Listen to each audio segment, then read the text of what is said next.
नमस्कार दोस्तों।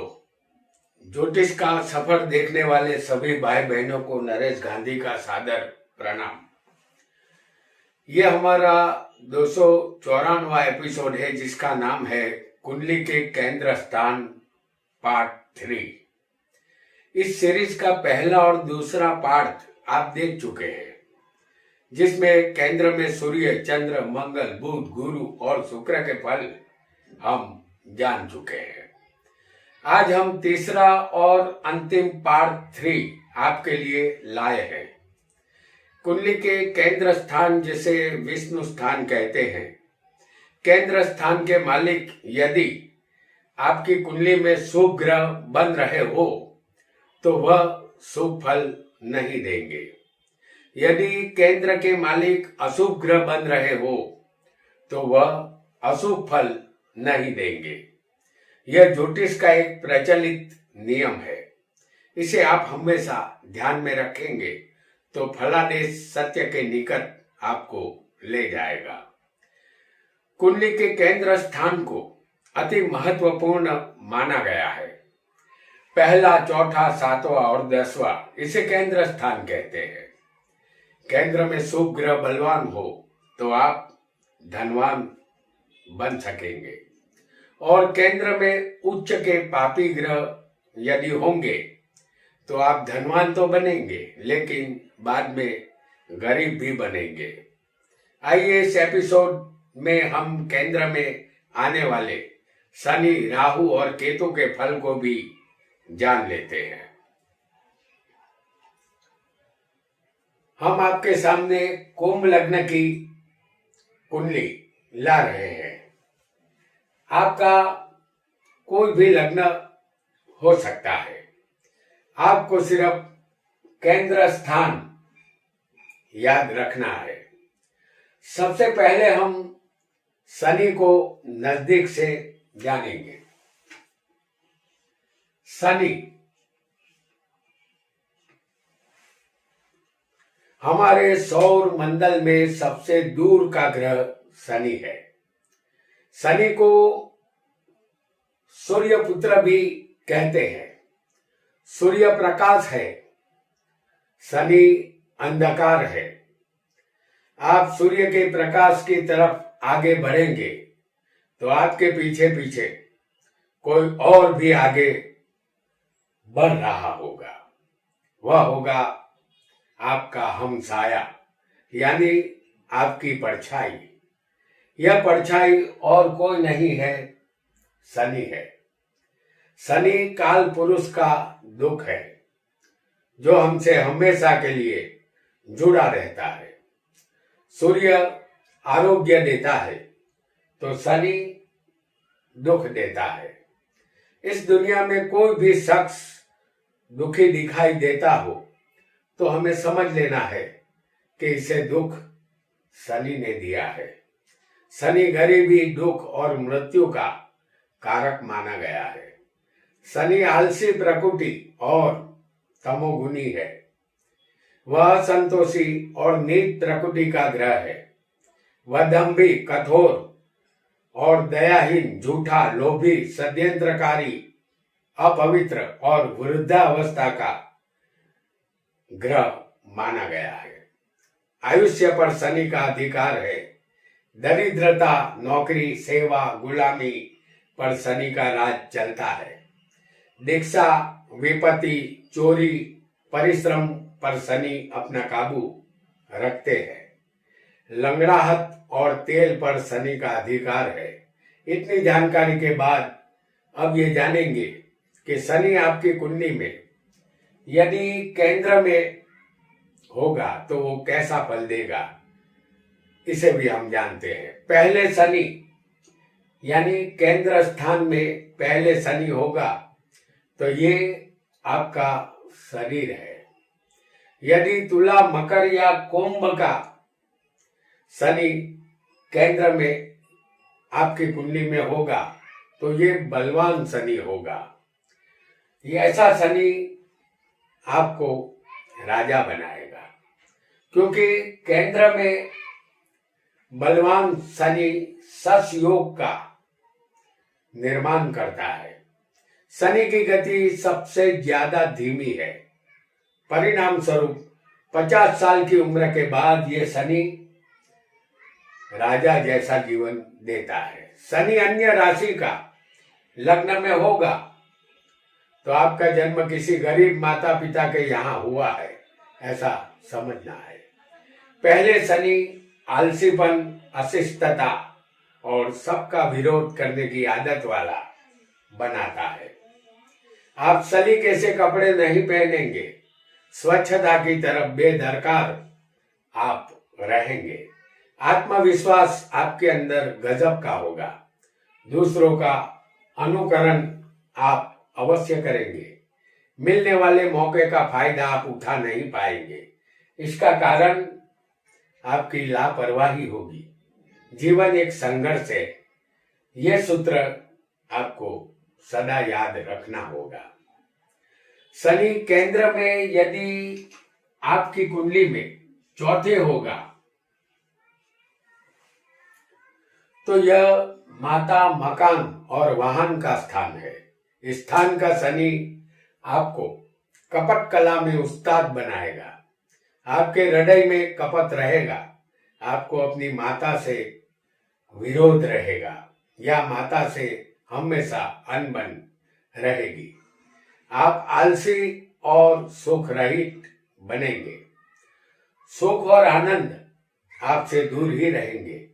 आप चतुर और चालाक जरूर होंगे, लेकिन अपने रिश्तेदारों से रिश्ता नहीं निभा पाएंगे। आपको जायदाद या वाहन का सुख कम ही मिलेगा। शनि इस स्थान में उच्च का न हो तो बुढ़ापा बिगड़ता है।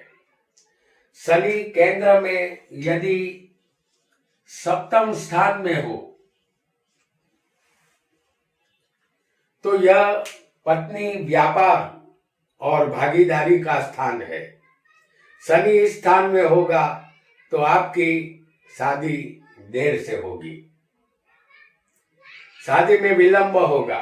शादी के लिए यह शनि अच्छा नहीं माना जाता।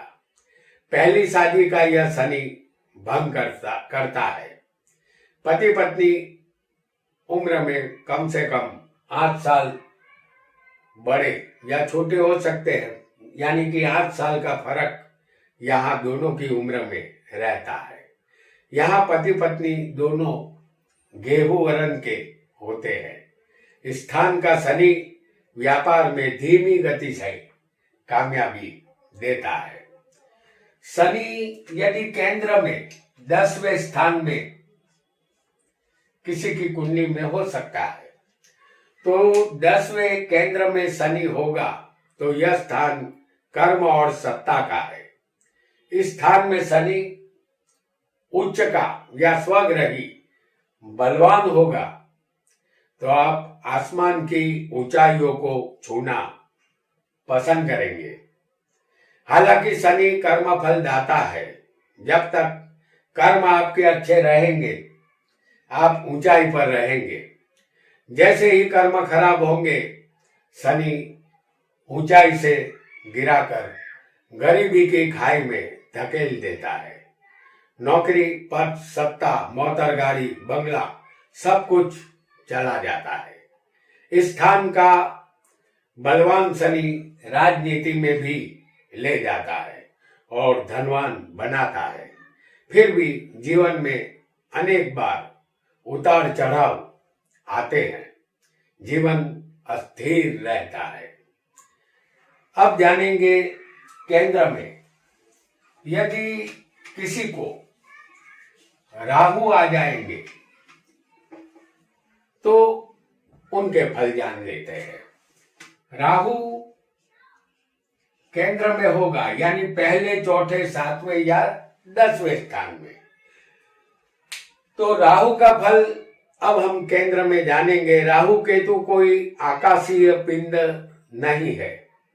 ये दोनों छाया ग्रह होते हैं और हमेशा उल्टी गति से भ्रमण करते हैं, यानी सदा वक्री चलते हैं। आकाश में राहु केतु दोनों पाद बिंदु है। जहां दो जगह छेदन होता है, इसे ही राहु केतु कहते हैं। उत्तर में राहु और दक्षिण में केतु, यह एक दूसरे से आमने सामने 180 अंश होते हैं। राहु बंधन है तो केतु मुक्ति है। बंधन ना हो तो मुक्ति की जरूरत ही नहीं रहती। राहु एक मायावी ग्रह है। राहु अपना हर कार्य अंधेरे में करना पसंद करता है। जालसाजी, विश्वासघात, धोखा, बेईमानी, चोरी, डाका, गंदी राजनीति, कितना भी नीच काम क्यों ना हो, उसे करना तो पड़ता ही है। व्यापार, लांच, रिश्वत, नशीले पदार्थ का व्यापार, स्मगलिंग, यह सब राहु के पसंदीदा कार्य है। और ऐसा कार्य कोई भी व्यक्ति करता है तो हमें समझ लेना है कि वह राहु के माया जाल में फंस चुका है। जिस तरह खुजली वाले कुत्ते को एक पल भी चैन नहीं मिलता, उसी तरह राहु से फंसे व्यक्ति को चैन नहीं मिलता। राहु की गति के साथ चलने वाला व्यक्ति को राहु न्याल कर देता है। राहु शनि के समान फल देता है और राहु अचानक फल देता है, ये बात भी उतनी ही सच है। आपकी कुंडली में राहु किसी भी केंद्र स्थान में हो, हम यहाँ राहु आपको सबसे पहले केंद्र में, लग्न में दिखा रहे हैं। यदि राहु आपका लग्न में होगा तो ये हमारा शरीर है। लग्न में राहु होगा तो आप एक मायावी व्यक्ति होंगे। आपको पहचानना कठिन और मुश्किल होगा। आप बाहर से कुछ और, अंदर से कुछ और होंगे। आपको ज्यादा बोलने की आदत रहेगी। बातों बातों में मजाक करने की आदत भी रहेगी। दुष्ट बुद्धि का इस्तेमाल आप हमेशा करेंगे। आरोग्य ठीक नहीं रहेगा। सिर दर्द की यहाँ शिकायत रहेगी। दांतों के रोग होंगे। आप पुराने विचार और पुराने ख्यालातों के व्यक्ति बनेंगे। आपकी कुंडली में केंद्र में राहु यदि चौथे स्थान में होगा तो यह माता, मकान और वाहन का स्थान है। आपका जीवन दुखी रहेगा। आपके साथ धोखाधड़ी या विश्वासघात होने का भय रहेगा। आपके कदम पुलिस लॉकअप तक पहुंच सकते हैं, यानी जेल यात्रा का भय यहाँ ये राहु उत्पन्न करता है।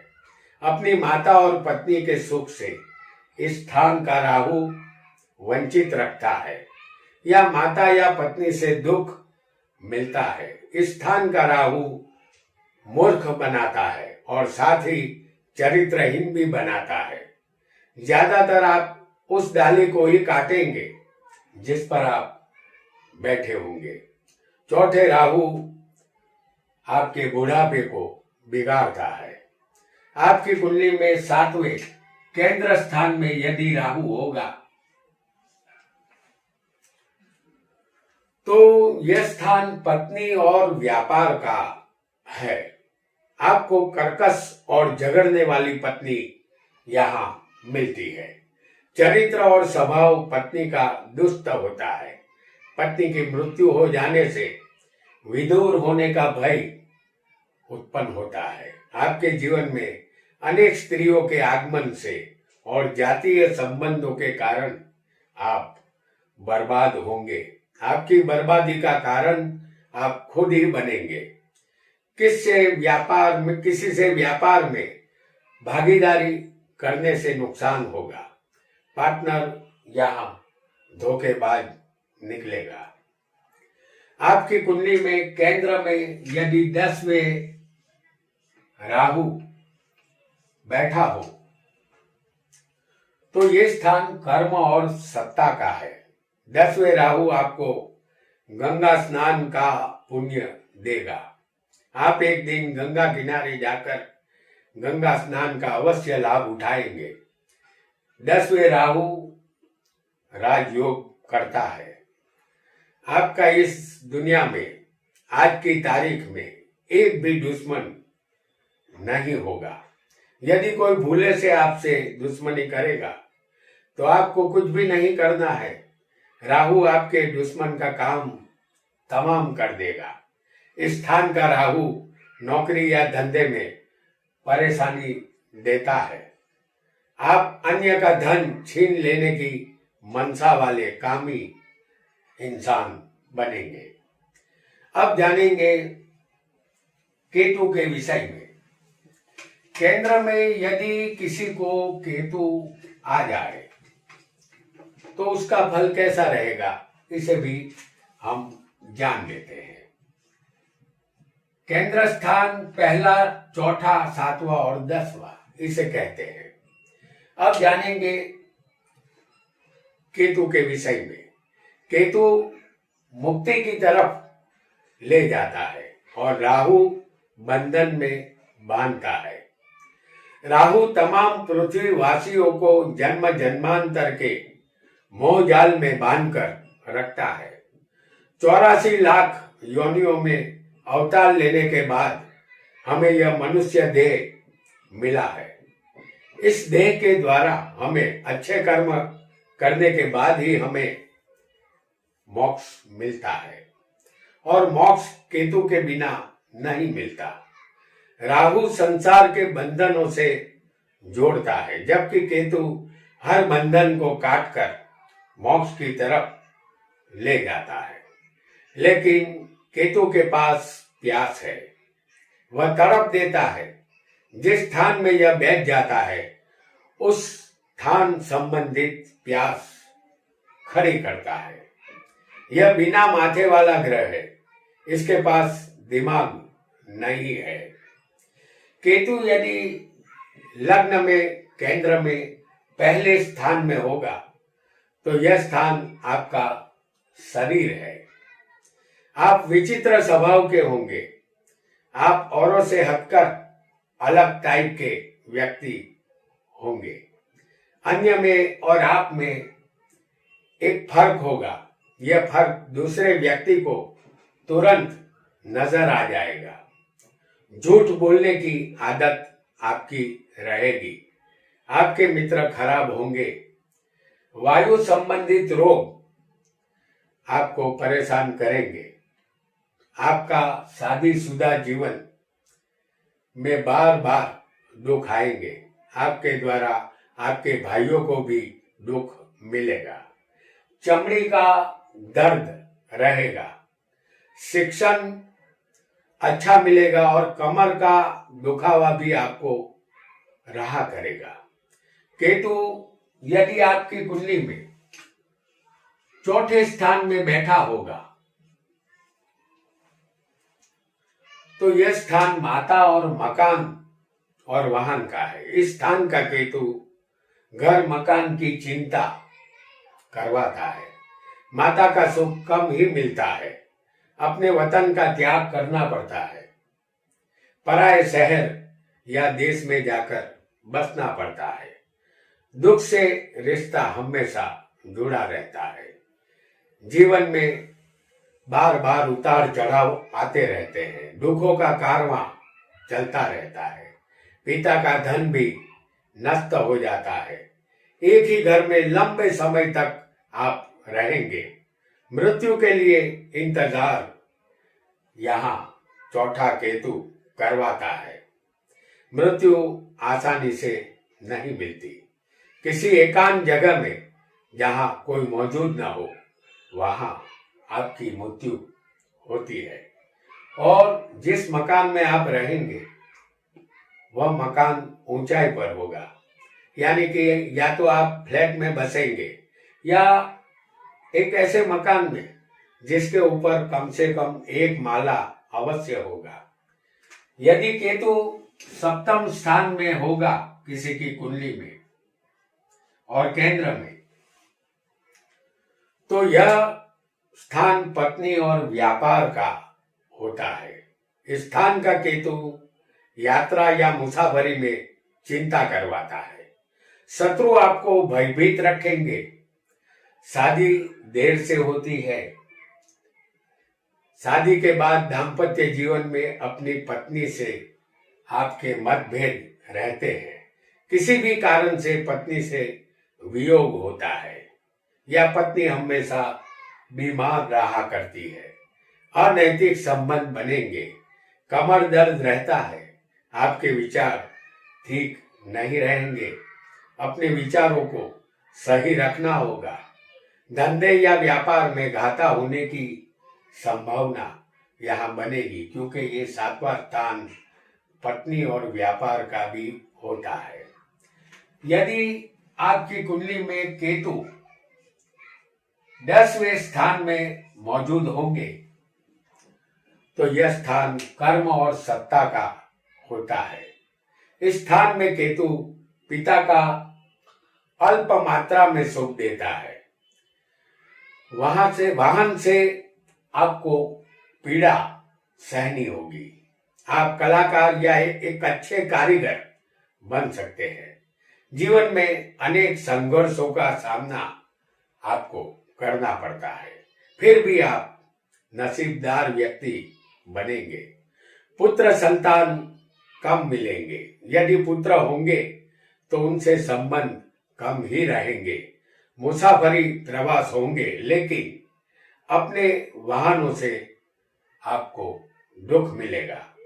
30 साल की उम्र तक भटकना पड़ता है, उसके बाद नौकरी मिलेगी। 36 साल की उम्र में भाग्योदय होता है।